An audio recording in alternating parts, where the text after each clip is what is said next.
of ghostwriting is something that we're going to demystify. So I know we're live. So thank you so much for joining me, Lynnette. So we're talking specifically about how authors work with ghostwriters. We had a great conversation last week, and I know there was a lot to talk about. So Yeah. I'm excited to dive into this. So if it's cool with you, I was thinking we could do maybe like the top few urban myths that we hear about ghostwriting and maybe take it from there. Would that work? I love it. And thank you so much for having me. I'm excited. Yeah, yeah. Welcome to Black Speakers Network. We're this is our very first BSN bookshelf. I don't know if you know that, but this so Oh, you're actually making history because we have the event interviews that we yeah. do. We have so that's BSN backstage. We also Yeah. have we podcast community interviews, and now you're our first author community interview. So thank you for helping us get this started off. So ghostwriting. So first of all, so let me jump to my first like urban myth. So Mhm. I first one I have is ghostwriters write everything for you. And I think this was like kind of at the core of our last conversation because that's what I thought. Because in the music industry, Yeah. you hear about ghostwriters, and that's the connotation. It's Mhm. like they are writing your raps for you, and then you go Mhm. write them. And so that's the myth that we have. Please let us know, Lynnette, what really happens in these ghostwriting Yes. streets. Well, to be honest with you, let's start off with some truth. It can be done that way, but I don't think that that's the right way to do it. And at Right Way Consulting, we believe that ghostwriting is collaborative. Like, if I'm going to be writing a project with your ideology and your thought leadership, I've got to have you in the mix as much as I am. So, what I do is I interview my clients and I figure out exactly what their core message is. And then I put my little razzle and dazzle on it because I am, of course, a professional writer, and they get all the credit when the book is published. So I'm really on the back end, behind the scenes, creating the product that they probably could not create on their own, for sure. So really someone has a book idea, right? Mhm. And perhaps maybe it's broader than that. Maybe they just have a ton of life experience. They produce things. I'm constantly running into people in Black Speakers Network, Lynette, that Yeah. have worked in corporate America for 30, 40 years, or maybe they've done something professionally that they want to capture, like that thought leadership. And so essentially, instead of them sitting down and scoping the project themselves, trying to figure out what pieces they want to pull out, they call you, assuming, Mhm. and you would so they would call you, and Mhm. then let me let you walk us through. So somebody calls you like, hey, I need help kind of packaging my stuff. What happens next? Oh, we have a quick chat. And since we're not under NDA, we do not go over the details of the book. I Okay. just need to ascertain how serious the person is, because you have no idea. When people hear that I'm a ghostwriter, people come to me with all sorts of ideas. Hey, I have this idea for this book. And they're all beautiful ideas, but it's just not what I do. So I make sure within that 15-minute time period that we're on the phone, they're ready. They know what it entails. They have their thoughts out. And I ask them not to share it with me because, again, we're not under NDA. But I just make sure that they are ready and they fully understand what it entails to write a manuscript collaboratively with a ghostwriter, because it's a lot. It's a long process. And how long would you say that call is? I imagine there's a lot of questions, a lot of stuff happens during that first intake, but like, Yeah. how long is it typically? 15 minutes, Brian. I keep it. You get it done. I Yes, do, because I'll yes. know within the first 3, 4, even 5 minutes if I'm speaking to someone who's ready versus someone who's kind of just kicking tires, kind of figuring out what the process is and if it works for them. So I can ascertain it fairly quickly, for sure. Got it, got it. All right, you ready for myth number two? I am. All Let's right, go. myth number two, y'all ready? And if y'all have a myth, drop them in the comments because Lynette, you can go back and follow up on any other ones that you all heard or just questions. So, myth number two I have is using a ghostwriter means you're not a real author. Your Oh, thoughts? oh, that one is spicy. Look at you. I Oh my mean, gotta yeah, I mean, we got 30 minutes, so we gotta give That's the people it. what they need. Yeah. That's it. I like it. Nothing could be further from the truth. I mean, that's like saying just because you're in shape and you have a personal trainer who helped you get there, you're not really in shape. You really didn't do the work. It's the same sort of thing with ghostwriting. It's your ideas. I'm just putting my ability. I trained for this. I'm a storyteller. I'm putting my ability with someone's ideas. So, of course, they're an author. And writing a book, again, like I just said a few minutes ago, is a daunting task for some people. Some people don't even like to write a LinkedIn post. So, how are they going to write a full length manuscript? So you're totally an author if you get assistance from a ghostwriter. And here's the thing, a lot of people don't know. Some of the favorite people in pop culture and the media, they have ghostwriters. Just no one really talks about it. But I can name several people, and I don't want to, name them, but they're people who you might have on your bookshelf right now. They didn't write their books and they're still authors, right? So the same applies to you. Yeah, so I see this as kind of like a collaborative process then whereby you are bringing structure, process. I know that you actually work to create a sense of urgency around the process, which I think I want to talk specifically about because we Yeah. we all know authors like that Family Guy clip where he's like, "You still working on that novel? You still working on it?" Like 2 years later. Uh, Right. so I love that you do that. But then what I really see it as an assistance of, and correct me if I'm wrong, but it's an assistance of packaging my existing ideas. So if I'm like, okay, I want to write a book on my past 20 years as an executive, that's maybe too big. So then we drill down to like a specific idea. So I'm like, okay, maybe I want to talk about leadership. And then within the leadership vein, maybe pulling on one or two threads that could then emerge into the book. And then I'm then capturing those ideas, thoughts, stories, perspective, models, sharing them with you, and then you're converting that into something that's cohesive for readers to intake. Is that correct? Muy excelente. That was amazing. Oh, Perfect. That's exactly how it works. So for my second meeting, it's a project blueprint meeting because at this point I've ascertained that the person is serious. They have something that has legs. It's a good topic. It's going to be a page turner. Then we have another meeting. And in that meeting, it's 2.5 hours because that that's where the sausage gets made. Yeah, that's it. Because you're yeah. serious. So I want to start with questions that people don't necessarily think of because they come into the meeting, there's so and so this, I'm the professor of this, I'm this person, I'm that exactly, and I really ensure that they are like normalized in this conversation. Like we're going to be having a real conversation. This is going to be like you taking off all of those accolades and you telling me who you are as a person. So once we do that, that kind of disarms them. And then I say, now tell me about this project. And then that's when all the secret sauce comes out, and that's when the story is formed. And then from there, I take that content and I make an outline for them. And then that outline will be our blueprint for moving forward for the project. So that's how that works.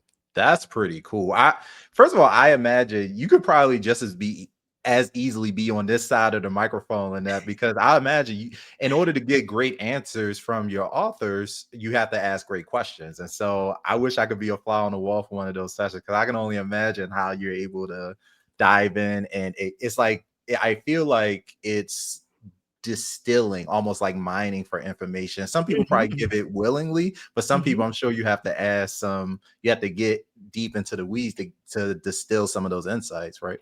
Oh, for sure. Because again, if you have all these accolades and accomplishments, then you hold yourself a certain way in these different rooms and spaces. But with me, I'm like, take that off because I need to get to the story. Because even if it's just a pure thought leadership book on whatever their industry is, I got to weave you in it because you can't disconnect the two. Your story is so intertwined into what it is that you do now.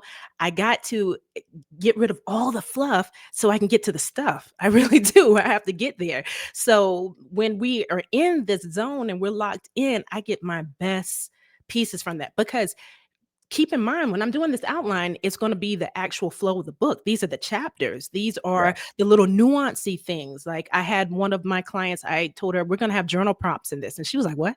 I was like, yeah, after every chapter, I want someone to journal on their own. I was about to say, what's a journal? Okay, so you the Yeah. space for people to Yeah. reflect on what Yeah. they. So you're and so Actual that's prompt. another Yeah. part of it too. You're Mhm. providing um so it's not just it's not just extracting the content, but you're actually providing like strategic kind of it's a consultative process for ensuring that we're actually elevating the product too. Oh, yeah, for sure. Because a lot of That's what I cool. do is marketing, because I want to build you some content strategy. We talked about this last week. I want to build you some content strategy so you're not just releasing a book and then poof, you're gone. We need to have subsequent blogs. We need to have so many other pieces that will work in tandem with the book release. So I'm always thinking of how to get the reader engaged, because once you lose the reader, the book is closed. It doesn't even make it out of the store. You know, if they don't like the back copy, it doesn't make it out the store. So while they're reading, if you want them to read it completely, we got to keep that reader engaged. And so having those journal prompts at the end for them to write and reflect on different things, that's a way to keep them engaged, because they're like, oh, I never thought of this. What's going to be in the next chapter, the next chapter, next chapter.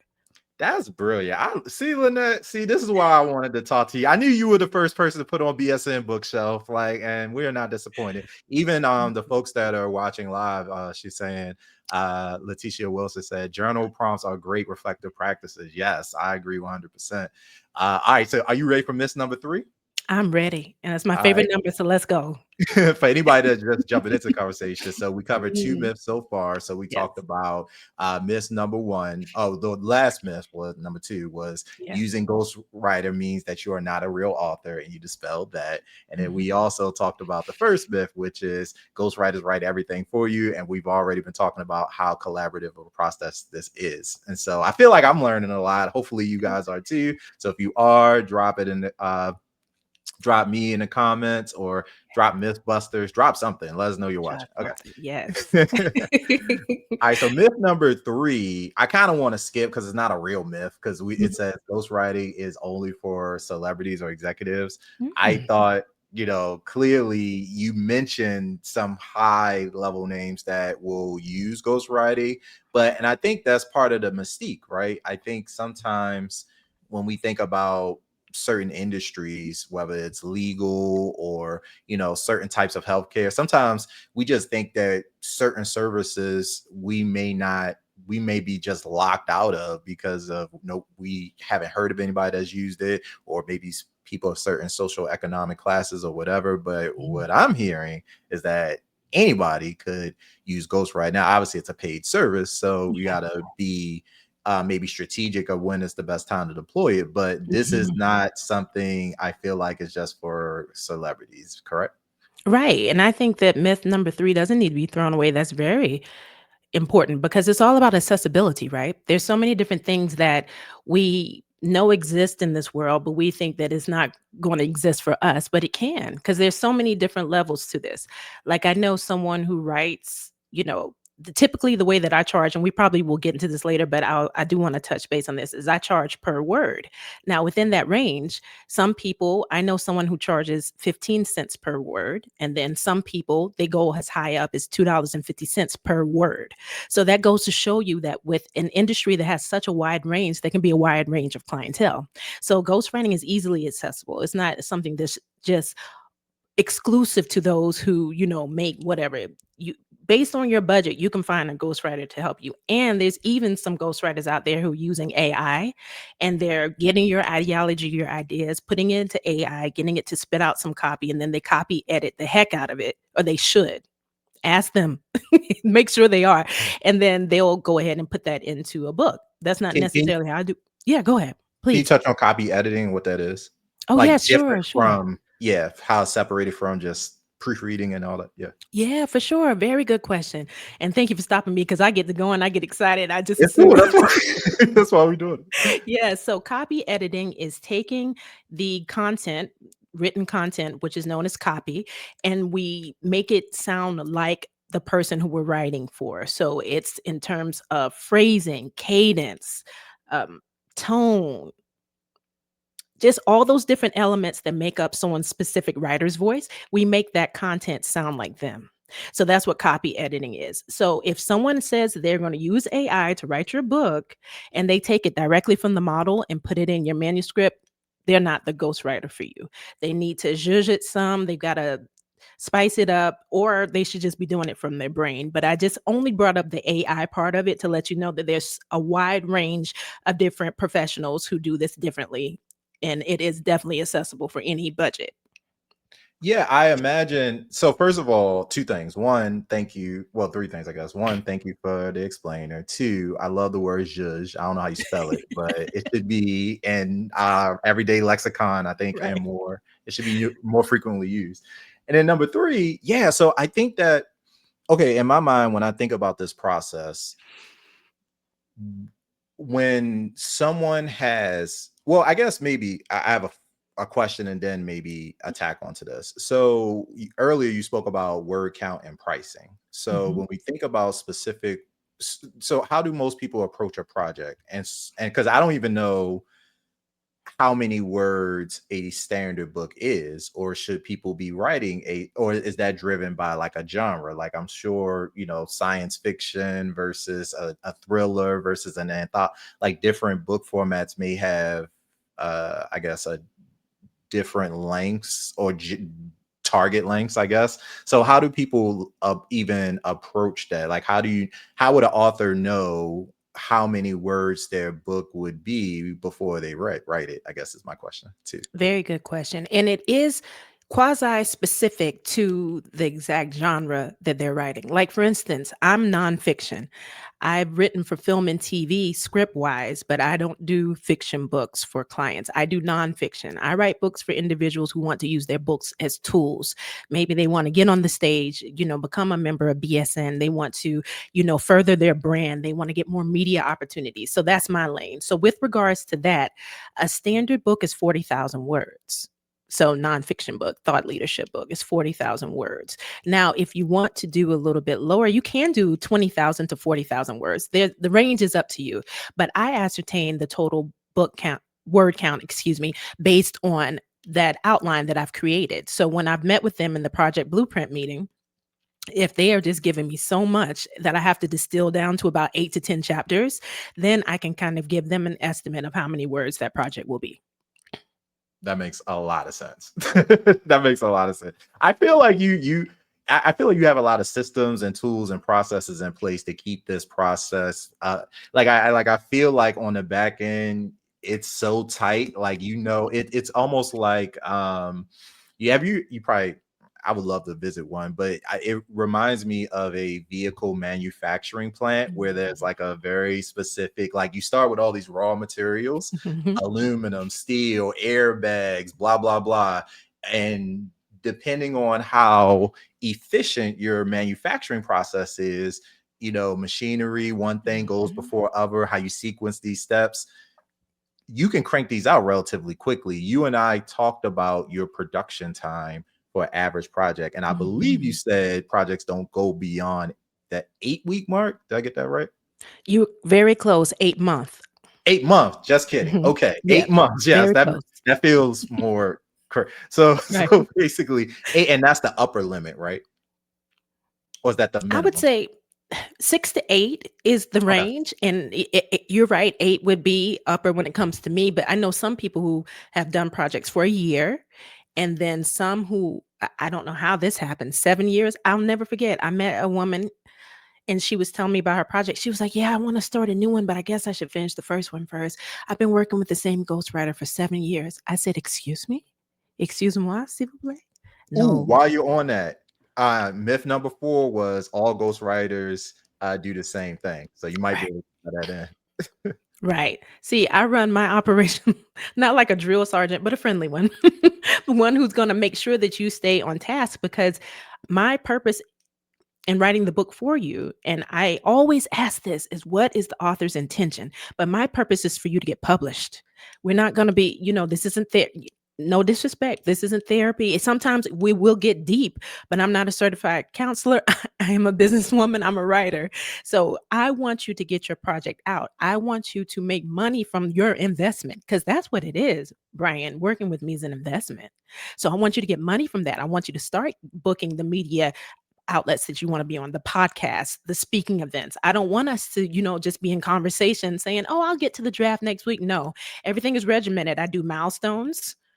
and I need my revisions by this certain date. If I don't get them, there is a charge, because I know how this game is. People get comfortable and complacent, and then will say, "Oh well, yeah, it was supposed to be done at this time, but then she didn't finish it on time." No, no, no.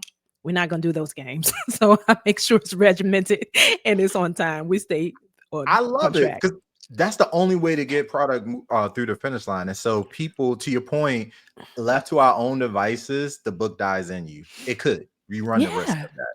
yeah, We had a question come in. I don't know if we can get yeah. some rapid fire questions in real quick. You Oh, want I to would do? love to. Thank All you. right, because we got like 7 minutes left. So let's see Yeah. what we can do. And I Mhm. also have one final question myself. Yeah. I won't make Yeah. sure I forget. Sure. So let's Please. see. So one is standard book length. You already talked about that. You Yeah. mentioned 40,000 words is kind of standard in the Yeah. nonfiction generic um, category. And then how do you make a book once complete? How do you market a book once complete? So you talked about that, and I'm so glad you did, because this is very much, you know, 7 Habits of Highly Effective People, that Heard of the Stephen book Covey book. Stephen Covey, right? Stephen R. Yeah. Covey. Yeah.